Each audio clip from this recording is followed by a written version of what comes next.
tapos na yung ating ginawang DIY pineapple wine tutorial. So, eto na siya.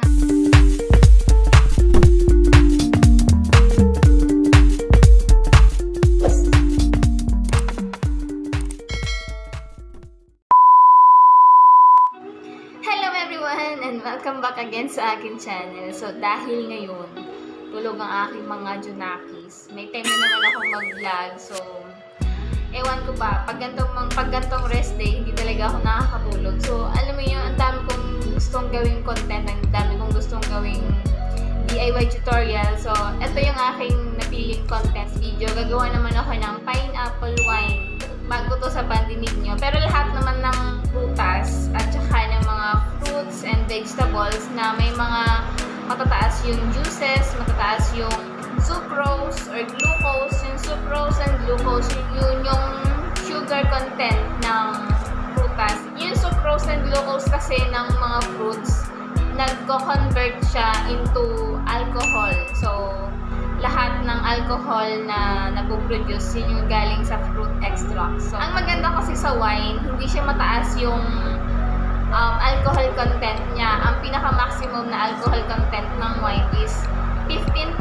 So, pinaka-maximum na yan. Unlike sa mga vodka, whiskey, tequila na sobrang taas ng alcohol na parang ininom mo na yung 70%. Parang yung 70% alcohol na yung ininom mo. So, ayun. And ang wine, ang alcohol kasi is maganda sa ating katawan, sa ating blood circulation. Wag lang talagang susobra. Kaya, lalo na sa mga lalo na sa may mga sakit sa puso, maganda tong wine. Siguro lang, yung ganito lang kataas na wine, tas inumin nyo bago matulog. Para yung, alam yung daluyan ng ating dugo. Para tuloy-tuloy yung, tuloy-tuloy yung blood circulation para walang bumara. Alam mo yung pagka uminom ka ng wine kasi or alak, parang pakiramdam mo ang init ng ng pakiramdam mo. Yun kasi yung tuloy-tuloy yung tali ng dugo, hindi siya bumabara. Maganda rin yung uminom tayo ng alak in moderation. Huwag naman yung sosobra na, alam niyo yun, masama yung sobra. Much later. So, ito yung ating mga raw materials and utensils na gagamitin. So, ang 1 pieces na pineapple. Itong pineapple na to is, katumbas nito is 1 kilo, pero more than 1 kilo. Itong brewer's yeast na mabibili nyo lang ito sa palengke. Yung baker's yeast na nabibili sa palengke na yung nilalagay sa mga hotcakes, sa mga breads and pastries, yan. Tapos, itong sugar, itong plato na paglalagay natin ng hiniwan na pineapple, ang knife, measuring cups, and spoon. So, ayan. Una, hihiwain natin to ng maliliit, itong pineapple. So, ayan.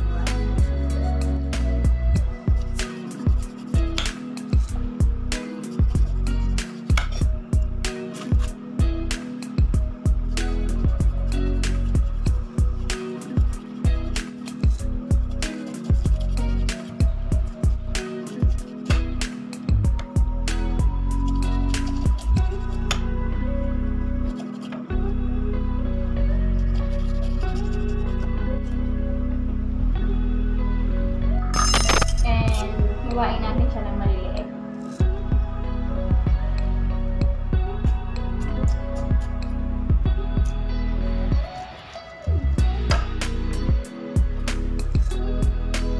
So, diba?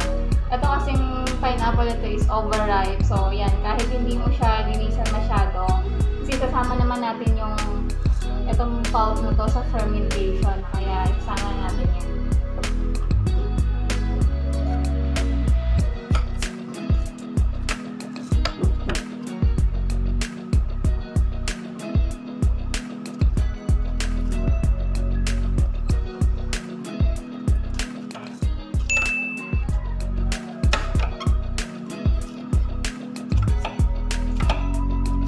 A few moments later. So, ayan, tapos ko na siyang ikat ng maliliit. And then, pakuluan natin tong pineapple. So, ito yung ating pineapple. Magpakulo tayo ng about 2 liters ng tubig.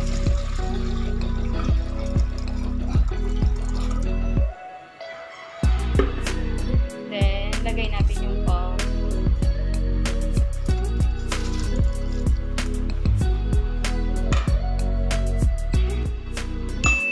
Pakulan natin and simmer natin about 50 minutes.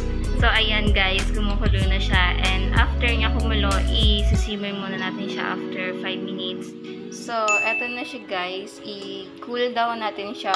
So, ayan, habang pinapalamig, lagyan na rin natin siya ng 1 1/4 na sugar.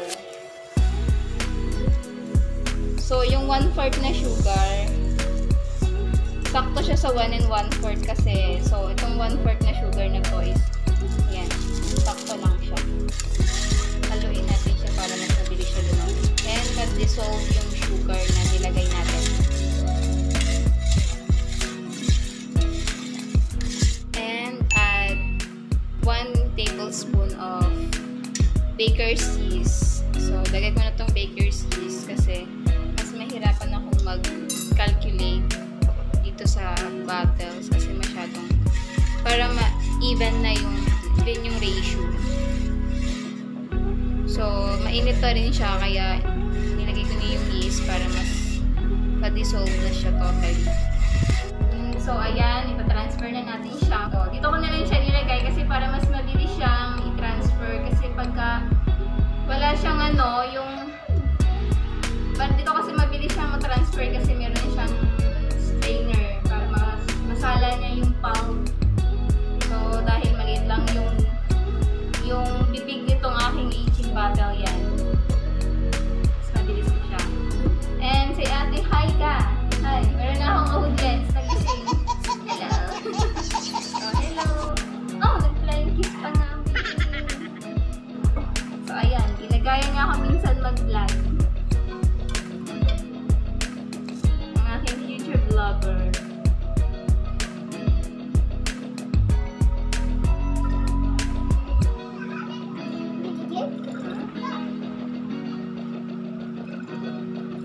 So, ayan, mano-mano ko na lang siya nilagay kasi hindi na magkasya yung hindi magkasya.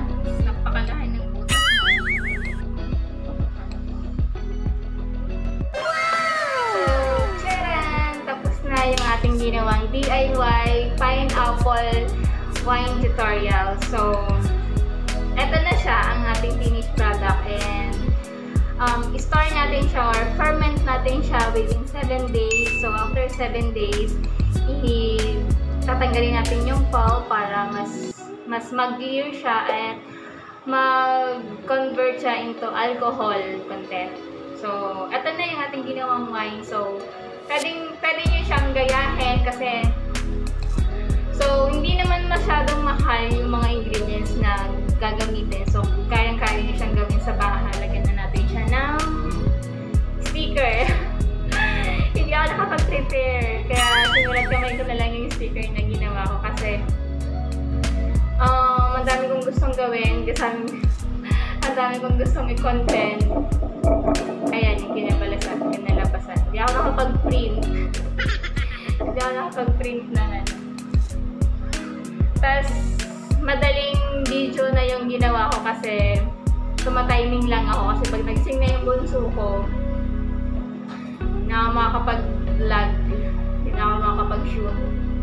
So, ayan, at least kahit tulog kasi, ayan na nga. So, ayun lang guys. At dyan na nagtatapos ang aking video tutorials, ang aking DIY tutorial. At huwag nyo kalimutan mag-iwan ng like, subscribe, then hit the notification bell down below para updated kayo sa aking mga bagong videos. So baby, mag-hi ka na. Hi! Bye-bye! See you on next video guys. Thank you! Bye-bye! Bye, kiss!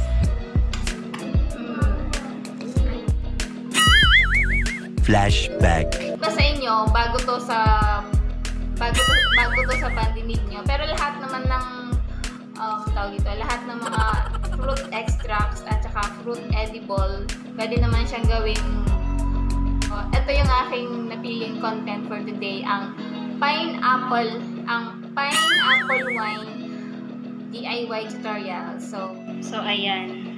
So ayan, kumukulo na siya and i-cool down muna natin. And after niya at don't forget to don't forget to like and huwag niyo kalimutan mag-like